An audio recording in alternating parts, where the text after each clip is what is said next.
नमस्कार, मी प्रीती। आवाज इंडिया मराठीमध्ये आपल्या सर्वांचं स्वागत आहे। तर नजर टाकूया आजच्या टॉप 10 न्यूजवर।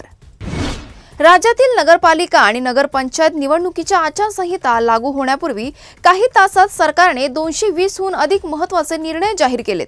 या निर्णयामध्ये महापालिका, नगर परिषद आणि नगरपंचायत यांच्यासाठी निधीचे वाटप, बदल्या, नियुक्त्या, प्रतिनियुक्त्या तसेच शासकीय तंत्रनिकेतनांना मान्य देणे यांचा समावेश आहे। याशिवाय विशिष्ट समाजासाठी स्थापन केलेल्या आर्थिक विकास महामंडळाच्या योजनांना मान्यता दिली गेली आहे। मुंबईत अंधेरी, वांद्रे, शिवाजी पार्क, मातोश्री, शिवतीर्थ आणि शिवसेना भवन जवळ काही ठिकाणी एका बॅनरमुळे तणाव निर्माण झालाय। या बॅनरवर सावधान असा इशारा असून उत्तर भारतीय बटोगे तो पिटोगे असा धमकीवजा संदेश दिला आहे। त्याच बॅनरवर महाराष्ट्र से बिहार तक, राजस्थान से यूपी तक असंही वाक्य लिहिलं आहे। बॅनरवर उत्तर भारतीय सेना आणि त्यांचे अध्यक्ष सुनील शुक्ला यांचाही फोटो आहे। मनसे प्रमुख राज ठाकरे यांनी निवडणूक आयोगाच्या आजच्या पत्रकार परिषदेतल्या उत्तरावरून संताप व्यक्त केलाय। त्यांनी म्हटलंय की निवडणूक आयोग स्वायत्त असल्याचा दावा फक्त संविधानातच राहिला आहे, प्रत्यक्षात ते सत्ताधाऱ्यांच्या प्रभावाखाली काम करत असल्याचं स्पष्ट झालंय। दुपार मतदार नोंदणीपासून ते मतदान यादीतील विविध गडबडीत आयोगाने स्पष्ट उत्तर देण्यास किंवा उत्तर देण्याची इच्छा दाखवली नाही, त्यामुळे आयोगाचा वास्तवातील उपयोग प्रश्नाखाली आला आहे। शिवसेना पक्षप्रमुख उद्धव ठाकरे आजपासून शेतकऱ्यांच्या समस्या पाहण्यासाठी मराठवाड्याच्या दौऱ्यावर आहेत।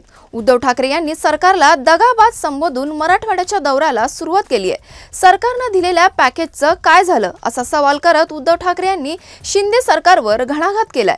सप्टेंबरमध्ये झालेल्या अतिवृष्टीमुळे नुकसान झालेल्या गावांना आणि शेतकऱ्यांना उद्धव ठाकरे भेट देणार असून त्यांच्याशी थेट बांधावर जाऊन संवाद साधणार आहेत। शिवसेनेच्या वतीने गटप्रमुख मेळाव्याचे आयोजन करण्यात आले। या मेळाव्यात शिवसेनेचे मुख्य नेते आणि राज्याचे उपमुख्यमंत्री एकनाथ शिंदे गटप्रमुखांना मार्गदर्शन करतील। यावेळी आमदार राजेश क्षीरसागर देखील उपस्थित राहणार आहेत। एकनाथ शिंदे हेच महिलांच्या मनातील मुख्यमंत्री असल्याचं शिवसेना शिंदे गटाच्या नेत्या नीलम गोरे यांनी म्हटलं आहे। नीलम गोरे यांच्या पुस्तकाचं नुकतंच प्रकाशन झालं। या कार्यक्रमात त्या बोलत होत्या। या कार्यक्रमाला उपमुख्यमंत्री एकनाथ शिंदे यांची देखील उपस्थिती होती। त्यांच्या या विधानानंतर आता राजकीय वर्तुळात चर्चेला उधाण आलं आहे। मुंबई क्रिकेट असोसिएशन निवडणुकीचा वाद आता मुंबई उच्च न्यायालयात पोहोचला असून तूर्त उमेदवारांची यादी जाहीर करण्यास अंतरिम मनाई करण्यात आली आहे। त्यामुळे गुरुवारी होणाऱ्या सुनावणीनंतर या निवडणूक प्रक्रियेचे भवितव्य ठरणार आहे। शिरूर तालुक्यातील पिंपरखेड गावात नरभक्षक बिबट्याला ठार करण्यात वन विभागाला यश मिळालंय। रात्री गावामध्ये बिबट्याचा शोध घेताना तो ड्रोनमध्ये दिसला। डाट मारण्याचा प्रयत्न असफल ठरल्यावर बिबट्याने वन कर्मचाऱ्यांवर प्रतिहल्ला करण्याचा प्रयत्न केला। अखेर 2 शार्प शूटरांनी 3 राऊंड फायर करून 6 वर्षाच्या नरभक्षक बिबट्याला ठार केलं। हा तोच नरभक्षक बिबट्या असल्याचं त्यांच्या नमुन्यावर आणि ठस्यांवरून स्पष्ट झालं आहे। स्वातंत्र्यवीर सावरकर लिखित संगीत संन्यस्त खड्ग नाटकाला ठाण्याच्या गडकरी रंगायतन येथे काही संघटनांकडून विरोध करण्यात आला। या नाटकात गौतम बुद्धांची बदनामी केल्याचा आरोप वंचित बहुजन आघाडीने करत या नाटकाचा खेळ बंद करावा अशी मागणी करत निदर्शनं केली। परंतु पोलीस बंदोबस्तात या नाटकाचा खेळ ठाण्याच्या गडकरी रंगायतन येथे सुरळीत पार पडल्याचं म्हटलं जातंय।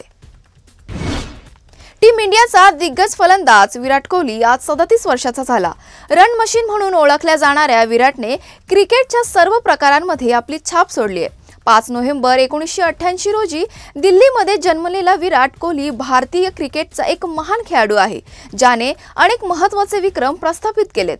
कसोटी आणि T20 क्रिकेटमधून निवृत्ती घेतल्यानंतरही तो एकदिवसीय क्रिकेटमध्ये भारताचा कणा राहिला। ऑस्ट्रेलिया विरुद्धच्या अलीकडील सामन्यात त्याने केलेली शानदार 74 धावांची खेळी हे त्यांच्या तंदुरुस्त आणि आवडीच्या फलंदाजीची साक्ष देते। विराट कोहलीला आवाज इंडियाकडून वाढदिवसाच्या हार्दिक शुभेच्छा। अशाच महत्त्वाच्या बातम्या बघण्यासाठी पाहत रहा आवाज इंडिया मराठी।